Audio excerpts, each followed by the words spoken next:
버나드 메이도프 폰지 사기 신뢰가 어떻게 무기가 되었는가? 서론 월스트리트의 거대한 배신.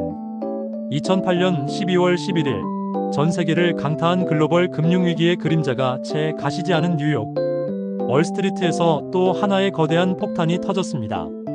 나스닥 증권거래소의 비상임 회장까지 역임하며 월스트리트에 살아있는 전설로 불렸던 버나드 로렌스 메이도프. 그가 수십 년에 걸쳐 운영해온 투자자문 사업 전체가 인류 역사상 최대 규모의 폰지 사기였다는 충격적인 사실이 밝혀진 것입니다. 금융 시스템이 뿌리부터 흔들리던 바로 그 시점에 터져나온 이 사건은 단순한 금융 사기를 넘어 금융 시스템의 심장부에서 자행된 거대한 신뢰의 배신이었습니다.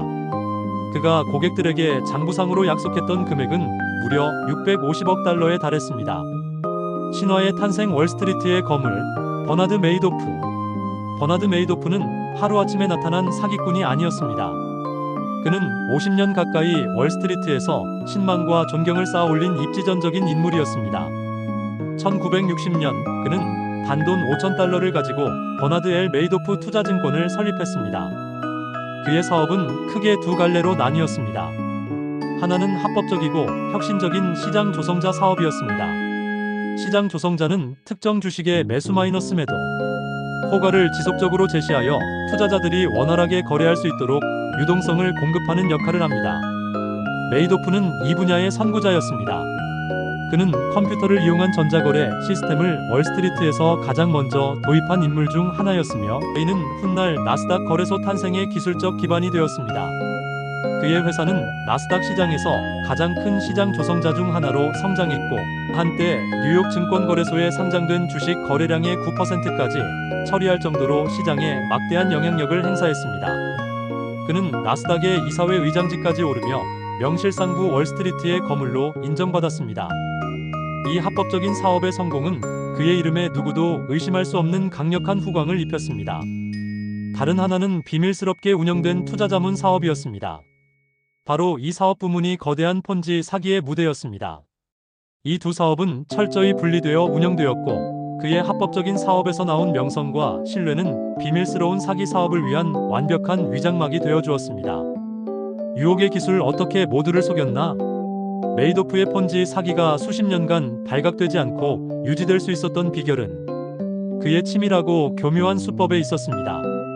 첫째, 분할 마이너스 행사가 전환이라는 허구의 전략을 내세웠습니다. 그는 자신의 투자 전략이 S&P 500 지수에 포함된 우량주들로 구성된 포트폴리오를 매수하는 동시에 해당 주식들에 대한 콜옵션 매도와 풋옵션 매수를 통해 시장의 변동성을 상쇄하고 안정적인 수익을 창출한다고 주장했습니다.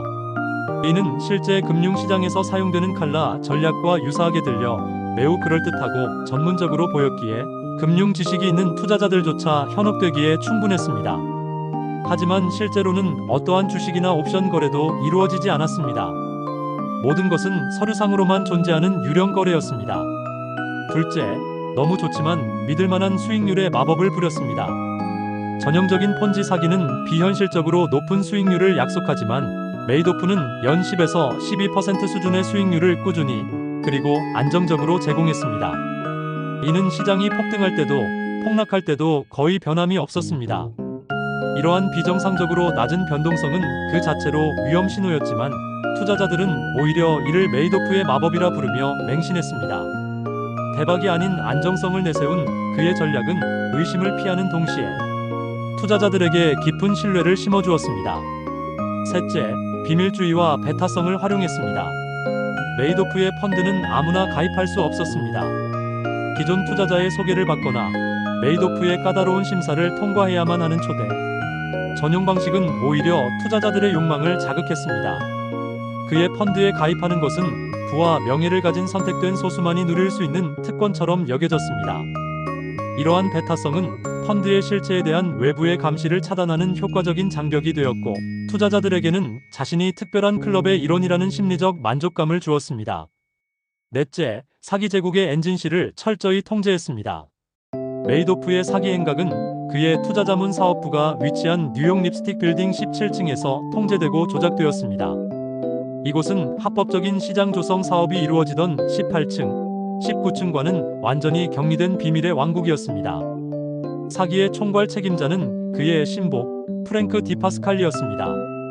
그와 그의 팀은 낡은 IBM AS400 컴퓨터를 사용하여 존재하지 않는 거래 기록을 만들어냈습니다.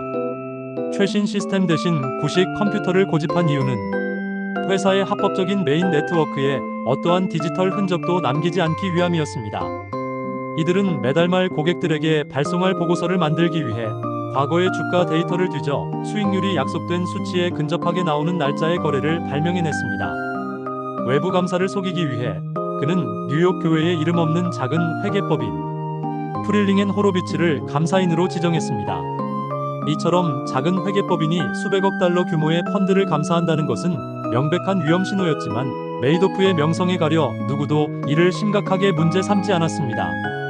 무시된 경고들 시스템의 실패. 이 거대한 사기극이 진행되는 동안 경고의 목소리가 없었던 것은 아닙니다.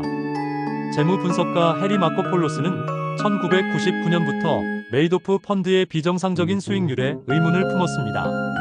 그는 수학적 분석을 통해 메이도프가 주장하는 전략으로는 결코 그런 안정적인 수익을 낼 수 없으며 그가 주장하는 옵션 거래량은 시카고 옵션 거래소의 전체 거래량을 합친 것보다도 많아야 가능하다는 결론을 내렸습니다. 마코폴로스는 2000년부터 2008년까지 총 5차례에 걸쳐 미국 증권거래위원회 SEC에 세계에서 가장 큰 헤지펀드는 사기다라는 제목의 상세한 보고서를 제출하며 위험을 경고했습니다. 그는 메이도프의 사기 수법을 조목조목 지적했지만 SEC는 번번이 그의 경고를 묵살했습니다. 메이도프의 명성과 정치적 영향력 앞에 규제 당국이 무력했던 것입니다. 규제 당국의 무능과 직무유기는 결국 사상 최악의 금융 사기를 방치하는 결과를 낳았습니다. 제국의 붕괴 2008년 금융위기라는 도화선. 영원할 것 같던 메이도프의 사기 제국은 2008년 글로벌 금융위기라는 외부 충격에 의해 무너져 내렸습니다.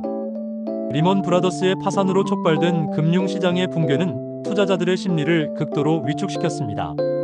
현금 확보에 나선 투자자들은 앞다투어 메이도프의 펀드에 환매를 요청하기 시작했습니다. 2008년 말 환매 요청액은 70억 달러에 달했습니다. 폰지 사기의 본질은 신규 투자자들의 돈으로 기존 투자자들의 수익금을 지급하는 구조입니다. 금융위기로 인해 신규 자금 유입이 완전히 끊긴 상태에서 수십억 달러에 달하는 환매 요청이 터져나오자 메이도프는 더 이상 버틸 수 없었습니다. 그의 금고는 이미 오래전에 바닥나 있었습니다. 2008년 12월 10일 버나드 메이도프는 자신의 두 아들 마크와 앤드루에게 모든 것은 하나의 거대한 거짓말이라고 고백했습니다. 그의 아들들은 합법적인 시장 조성 사업부에서 일하며 아버지의 사기 행각을 전혀 모르고 있었습니다. 충격에 빠진 아들들은 즉시 변호사와 상의한 후 다음날 아침 아버지를 연방 당국에 신고했습니다. 월스트리트의 신화가 한순간에 사기꾼으로 전락하는 순간이었습니다. 상처와 눈물 피해자, 그리고 끝나지 않은 고통. 메이도프 사기 사건의 피해는 상상을 초월했습니다. 피해자는 월스트리트의 거물은행들, 헤지펀드, 대학기금, 자선단체에서부터 평생 모은 돈을 맡긴 은퇴자들에 이르기까지 광범위했습니다. 특히 이 사건은 유사친지 사기의 전형적인 모습을 보여주었습니다. 메이도프는 자신과 같은 유대인 커뮤니티를 집중적으로 공략했습니다. 그는 플로리다 팜비치나 뉴욕의 부유한 유대인 컨트리 클럽과 자선행사의 모습을 드러내며 사회적 영향력을 과시했고 이를 통해 투자자들을 끌어모았습니다. 이 같은 공동체에 속해 있다는 유대감과 신뢰는 의심의 벽을 허무는 가장 강력한 무기였습니다. 노벨 평화상 수상자인 엘리 위젤이 운영하는 인권재단은 1,520만 달러의 기금 전체를 날렸고 영화 감독 스티븐 스필버그, 배우 케빈 베이컨 등 수많은 유명인들도 피해자 명단에 이름을 올렸습니다. 하지만 더 큰 비극은 평범한 사람들에게 닥쳤습니다. 수많은 이들의 삶이 송두리째 파괴되었습니다. 절망 속에서 잃어버린 자금을 되찾기 위한 길고 고된 싸움이 시작되었습니다. 법원이 지정한 파산 관제인 어빙 피카드와 그의 팀은 전 세계에 흩어진 자산을 추적하고 논란의 여지가 큰 클로백 소송을 단행했습니다. 클로백은 사기 행각 동안 투자 원금보다 더 많은 돈을 인출해간 이른바 순수익 투자자들을 상대로 허위 수익금을 반환하라는 소송입니다. 이들은 자신들이 정당하게 수익을 얻었다고 믿었지만 법적으로 그 수익금은 다른 피해자들의 투자 원금에서 나온 사기 이익으로 간주되었습니다. 이로 인해 피해자들 사이에 또 다른 갈등이 생겼지만 피카드 팀의 끈질긴 노력 끝에 2023년까지 146억 달러 이상을 회수하여 피해자들에게 돌려주는 성과를 거두었습니다. 사건의 여파는 메이도프 가족에게도 치명적이었습니다. 세상의 모든 비난을 받게 된 큰아들 마크는 아버지의 체포 2주년이 되던 2010년 12월 11일 스스로 목숨을 끊었습니다. 작은 아들 앤드루 역시 오랜 암투병 끝에 2014년 사망하며 아버지의 죄가 가족 전체를 파멸로 이끌었음을 보여주었습니다. 교훈과 유산 무엇을 남겼나? 법원은 2009년 버나드 메이도프에게 법정 최고형인 150년형을 선고했고 그는 2021년 4월 교도소에서 복역 중 82세의 나이로 사망했습니다. 그의 죽음으로도 사건이 남긴 깊은 상처는 아물지 않았습니다. 버나드 메이도프 사건은 우리 사회에 여러 가지 뼈아픈 교훈을 남겼습니다. 첫째, 금융 규제 시스템의 전면적인 개혁 필요성입니다. SEC의 무능과 안일함이 사기의 규모를 키웠다는 비판을 피할 수 없습니다. 이 사건은 2010년 도드마이너스 프랭크법 제정의 중요한 계기가 되었으며 금융감독 시스템을 강화하고 내부 고발자 보호 제도를 개선하는 방향으로 이어졌습니다. 둘째, 투자자 스스로의 검증 책임입니다. 세상에 공짜 점심은 없다는 투자의 기본 원칙을 다시 한번 상기시켰습니다. 아무리 신뢰가 가는 인물이라도 투자 대상의 전략, 투명성, 외부 감사 기관 등에 대한 철저한 이해와 검증 없이는 언제든 위험에 노출될 수 있다는 사실을 일깨웠습니다. 셋째, 인간의 탐욕과 맹목적인 신뢰의 취약성입니다. 투자자들은 메이도프의 명성과 안정적인 고수익이라는 달콤한 유혹에 눈이 멀어 상식적인 의심을 거두었습니다. 이 사건은 신뢰라는 사회적 자본이 카리스마를 가진 사기꾼의 손에서 어떻게 기만과 탐욕의 도구로 변질될 수 있는지를 적나라하게 보여주었습니다.